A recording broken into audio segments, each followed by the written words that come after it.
Hello students, today we will prove another result. It's a very interesting result. Prove that the union of two bounded sets is a bounded set. Union of two bounded sets is a bounded set. And next statement is the converse true. सो इसमें दो हमें bounded set दिए हैं, हमने उनका union जो है उसको भी बाउंडेड सेट प्रूफ करना है, तो हमें दो बाउंडेड सेट मान के चलते हैं. Let A and B be two bounded sets. Then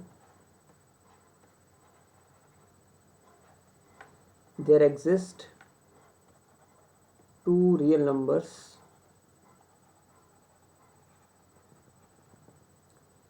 L1 and U1 for the set A such that L1 is less than equal to X is less than equal to U1 for all X belongs to A. क्योंकि A bounded है इसलिए boundedness की definition proof करी हमने use करी कि दो real number exist करेंगे, एक L1 और दूसरा U1 for the set A such that all the elements of A lies in between L1 and U1. Similarly, let it be statement 1. इसको हमने statement 1 का नाम दिया. Similarly,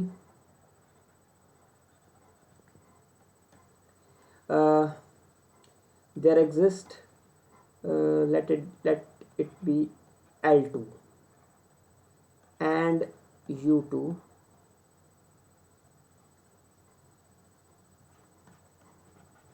two real numbers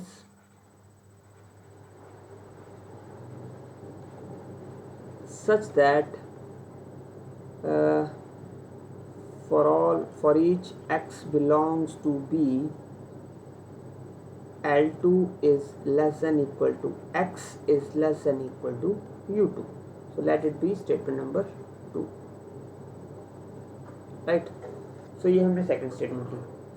अब हमने यूनियन के लिए देखना है, तो हमें यूनियन के लिए मीन्स सभी ऐसी हमने कुछ प्रॉपर्टी निकालनी है जो कि ऐसे हमने दो रियल नंबर ढूंढने हैं जो कि दोनों ही सेट्स के लिए ट्रू हो. राइट. सो हम क्या करते हैं, लेट एक रियल नंबर लेते हैं L which is minimum of L1 and L2. तो हमने L ले लिया, L1 और L2 में से जो सबसे छोटा है, and U equals to maximum of U1, U2. ये हमारा जो है पर्पस, ये L और U हमारे जो है पर्पस सॉल्व कर देंगे किन के लिए, दोनों सेट्स के एलिमेंट्स के लिए. तो हम इन दोनों स्टेटमेंट्स को लिख सकते हैं बिकॉज अगर A के सभी एलिमेंट्स L1 से बड़े हैं, B के सभी एलिमेंट्स L2 से बड़े हैं, तो अगर इन दोनों में से हमने सबसे छोटा ले लिया तो ये दोनों स्टेटमेंट्स जो हैं वो उस नंबर के लिए होल्ड करेंगी. जैसे मान लो मैं बोलूँ कि L1 की वैल्यू 2 है, तो A के सभी एलिमेंट्स 2 से बड़े हैं, और सपोज करो B में L2 की वैल्यू 1 है, तो हम बोल सकते हैं कि B के सभी एलिमेंट्स 1 से बड़े हैं. तो क्या मैं बोल सकता हूँ कि दोनों में से अगर मैं मिनिमम दैट इज़ 1 ले लूँ तो मैं बोल सकता हूँ कि A और B दोनों के एलिमेंट्स जो हैं वो 1 से बड़े हैं. सो देयरफॉर इस एग्जांपल से आपको शायद ये क्लियर हो गया होगा. We can write, so we can write 1 and 2 as L less than equal to X less than equal to U for all X belongs to A, and L less than equal to X less than equal to U for all X belongs to B. So if we combine both these statements, अगर हम इन दोनों को combine करें, This implies we can write L less than equal to X less than equal to U for all X belongs to A union B. A के element के लिए भी hold कर रहा है, ये B के एलिमेंट के लिए होल्ड कर रहा है। इसका मतलब ये A यूनियन B के लिए होल्ड कर रहा है। This implies A union B is bounded. यहाँ से हमें आइडिया हो गया कि A union B a bounded set है। क्यों? क्योंकि हमने ऐसे दो रियल नंबर ढूंढ दिए, एक L और एक U, such that all the elements of A union B lies in between L and U. इसका सेकेंड पार्ट था is the converse true. Now we will see whether it's converse is true और not. तो आपको क्या लग रहा है कि इसका कन्वर्स ट्रू होगा कि नहीं? First of all let us see what is the converse of this result. So result है हमारे पास, prove that union of two bounded set is a bounded set. तो इफ, तो इसका कन्वर्स क्या होगा कि if union of two bounded set, if union is bounded, then the sets are also bounded, right? This can be the converse. यही इसका converse होगा. So let, first of all, yes, the converse of the above statement is true. Obvious लग रहा है हमें, एक intuitive idea है कि अगर कोई दो यूनियन किन्हीं दो सेट्स का अगर बाउंडेड है तो हमें ये भी वहाँ से फील हो रहा है, हमें इंट्यूशन हो रही है कि वो दोनों सेट भी बाउंडेड होंगे, राइट? तो अब हम इसका कन्वर्स प्रूफ करते हैं। Let A union B bounded.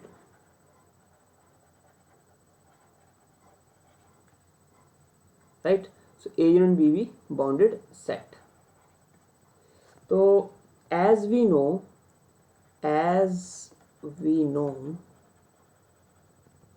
A is a subset of A union B, comma B is also a subset of A union B, and subset of bounded set is also bounded। तो किसी भी bounded set का जो subset होगा वो भी क्या होता है? बाउंडेड होता है। This implies therefore we have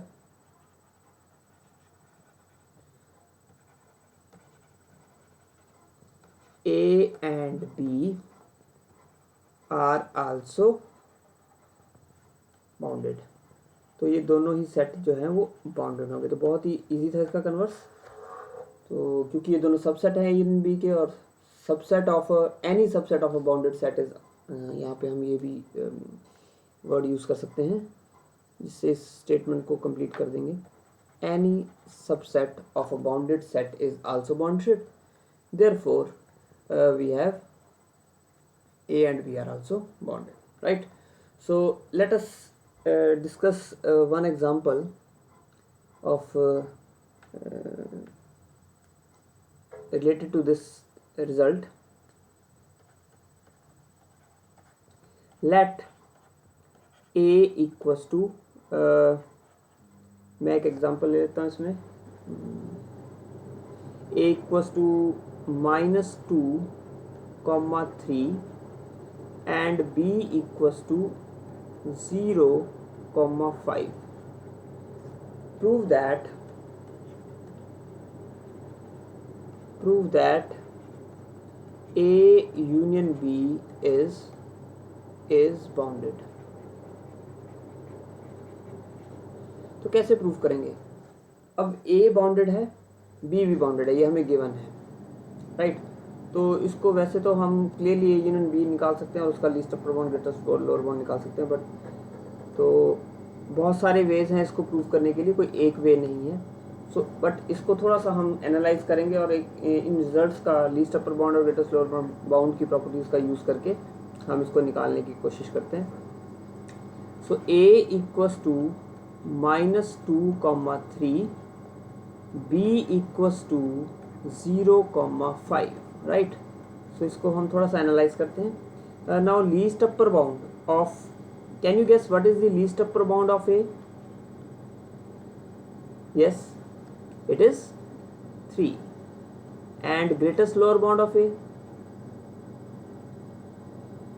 It is -2.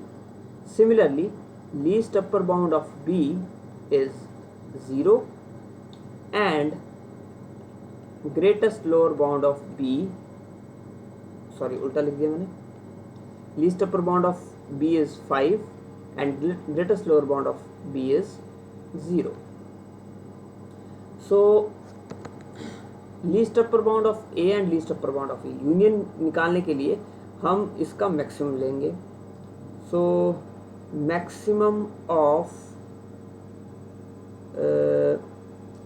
3,5, we can see it is 5 and minimum of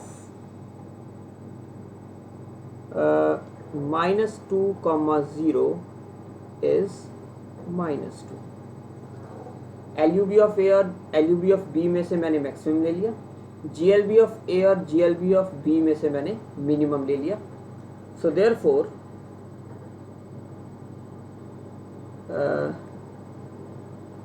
x is less than equal to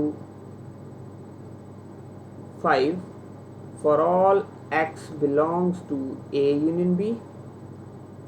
This implies, and -2 is, या इसको ऐसे लिखें, x is greater than equal to -2 for all x belongs to A union B, that is -2 less than equal to x less than equal to 5 for all x belongs to A union B, right. So इसका मतलब क्या हुआ?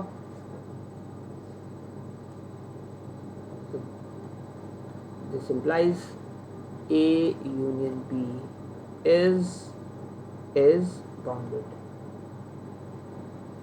वैसे भी हमें clearly नज़र आ रहा है यहाँ पे कि A यूनियन B होगा क्या. दोनों इंटरवल्स का यूनियन देखें, that will be -2 to 5. So हम इसको मैथमेटिकली भी प्रूव कर रहे हैं. तो लीस्ट अपर बाउंड और ग्रेटेस्ट लोअर बाउंड की डेफिनेशन का यूज़ करके हमने पहले दोनों का मैक्सिमम निकाला, least upper bound of A और least upper bound of B से. Greatest lower bound of A और greatest lower bound of B से हमने मिनिमम निकाला.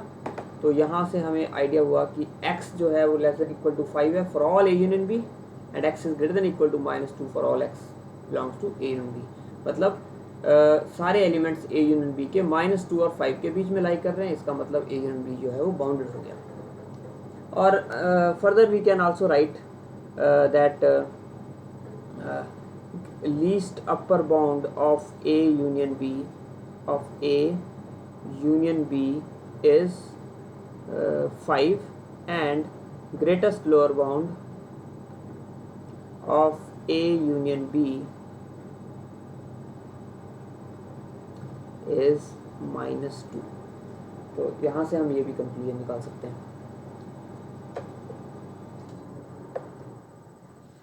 So let us move to the next article which I have already written.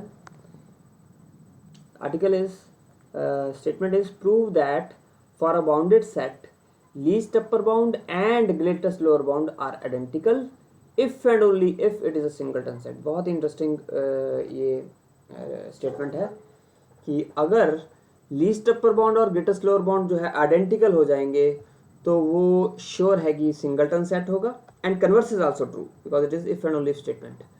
So if set is a singleton set then its least upper bound and greatest lower bound are identical. तो हम both ways इस result को prove करेंगे. So let us prove the first part जिसमें हम ये मान के चलते हैं कि जो ए जो है कोई भी सेट जो है वो अगर सिंगलटन सेट हो तो उसका लीस्ट अपर बाउंड और ग्रेटेस्ट लोअर बाउंड जो है वो आइडेंटिकल, वो सेम हो जाएंगे. So first of all let A equals to B a singleton set. Singleton set, right. So एक हमने सिंगलटन सेट ले लिया, राइट. तो हम इसका लीस्ट अपर बाउंड और ग्रेटेस्ट लोअर बाउंड कंसिडर करते हैं. Left least upper bound of A equals to L and greatest lower bound of A equals to अच्छा उल्टा ले लिया मैंने. So let it be U and greatest lower bound be A L, right. So lower bound को हम L से upper bound को हम U से नोट कर रहे हैं. So least upper bound be U and greatest lower bound be L. Now हमें पता है इसमें ए की एलिमेंट है, तो we can write a is always less than equal to a for all a belongs to A. क्या हम ये लिख सकते हैं? क्योंकि इसमें ए की एलिमेंट है, so A is less than और इक्वल टू, तो ये स्टेटमेंट ट्रू है, right. Now as we know, अच्छा यहां से हमें क्या आइडिया आ रहा है कि ए, अगर मैं इस ए को कंसिडर करूं, a is the upper bound of A, set A. But जो लीस्ट अपर बाउंड होता है वो सबसे छोटा एलिमेंट होता है, क्योंकि A इसका अपर बाउंड है. तो we can write this implies U is less than equal to A, that is least upper bound of A is less than equal to A. But also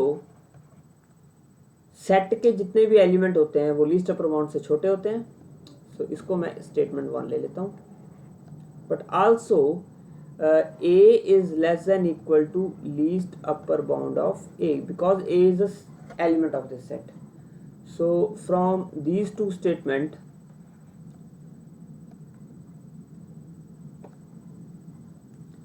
from 1 and 2,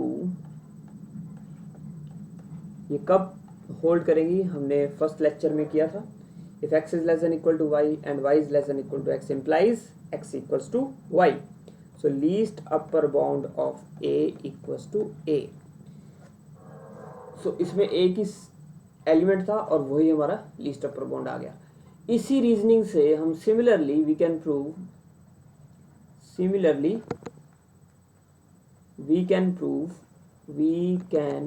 prove that prove the result for greatest lower bound. Prove that greatest lower bound of A is also equals to this element, right? So therefore least upper bound of A equals to greatest lower bound of A. So ये हमारा result था, first result. First statement क्या थी हमारी? कि अगर इसका set जो है अगर वो सिंगलटन सेट है तो लीस्ट अपर बाउंड और ग्रेटेस्ट लोअर बाउंड दोनों सेम होंगे. सेकंड रिजल्ट अब हम प्रूव करेंगे कि अगर लीस्ट अपर बाउंड और ग्रेटेस्ट लोअर बाउंड दोनों सेम है then set will be singleton set. तो सिंगलटन सेट मतलब उसमें एक ही एलिमेंट है. तो इस चीज को प्रूव करने के लिए हम ये मान के चल सकते हैं कि उसमें दो एलिमेंट जो है वो एग्जिस्ट कर रहे हैं. अगर वो दोनों ही एलिमेंट इक्वल आ गए तो ऑब्वियसली वहां पे एक ही एलिमेंट है, बाकी सारे उसी के आइडेंटिकल हैं, राइट. तो हम ऐसा कुछ, ये हम इंट्यूटिव आइडिया लेके चल रहे हैं. इस आइडिया से हम इसको प्रूव करेंगे. सो converse,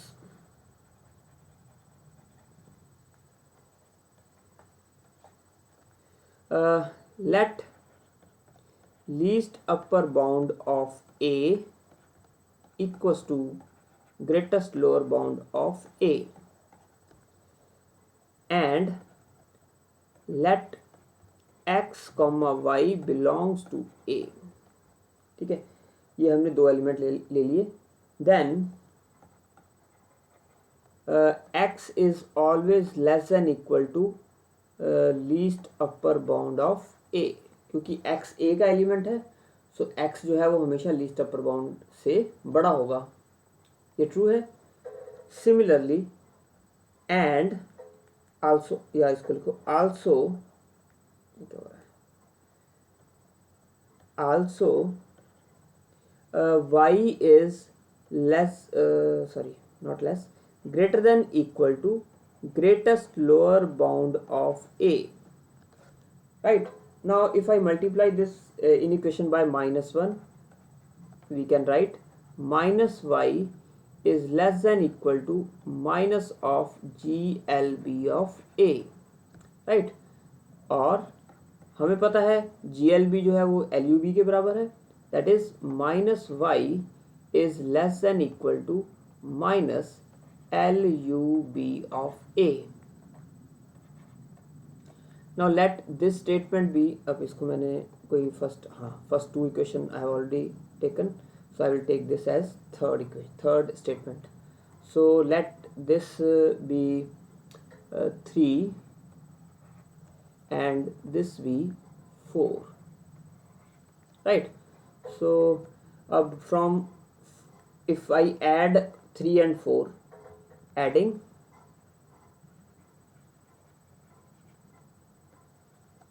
3 and 4, we get x minus y, this is LUB and this is minus LUB, is less than equal to 0, so let it be equation statement 4, right? so similarly if I interchange x and y, मतलब यहाँ पे अगर मैं लिख दूँ y is less than equal to LUB of A, x is greater than equal to GLB of A, और उसको minus x करके मैं फिर ऐड करूँगा, तो similarly I will get y minus x is less than equal to 0। with similar reasoning, with similar explanation,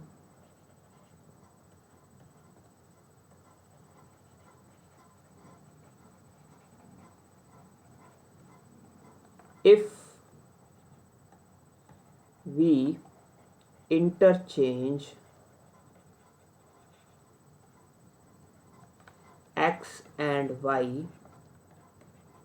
we get y minus x is less than, या इसको ऐसे लिख सकते हैं हम, x minus y is greater than equal to 0। so this implies, so combining these two statements, therefore from, okay, I've already taken 4, so here I have to take 5 and 6, from 5 and 6 we get ये कोई भी statement जो है वो कब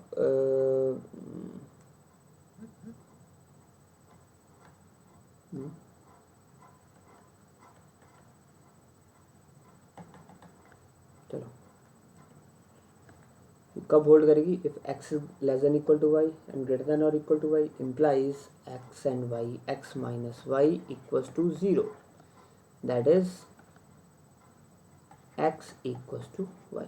so दो हमने distinct element लिए थे, वहाँ से हमारे पास आइडिया आ गया कि वो दोनों ही एलिमेंट सेम है, इसका मतलब हम कोई भी दो एलिमेंट लेंगे वो सेम आएगा, that is A is a singleton set, A has only one element।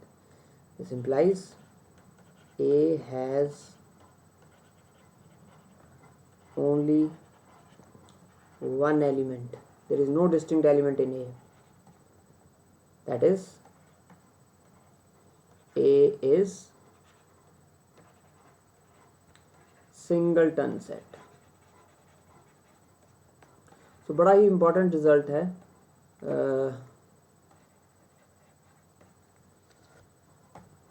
Result बहुत इंपॉर्टेंट है कि कभी भी GLB और ALB अगर आइडेंटिकल होंगे तो सेट सिंगलटन सेट होगा, और अगर सेट सिंगलटन सेट होगा तो LUB और GLB दोनों सेम होंगे।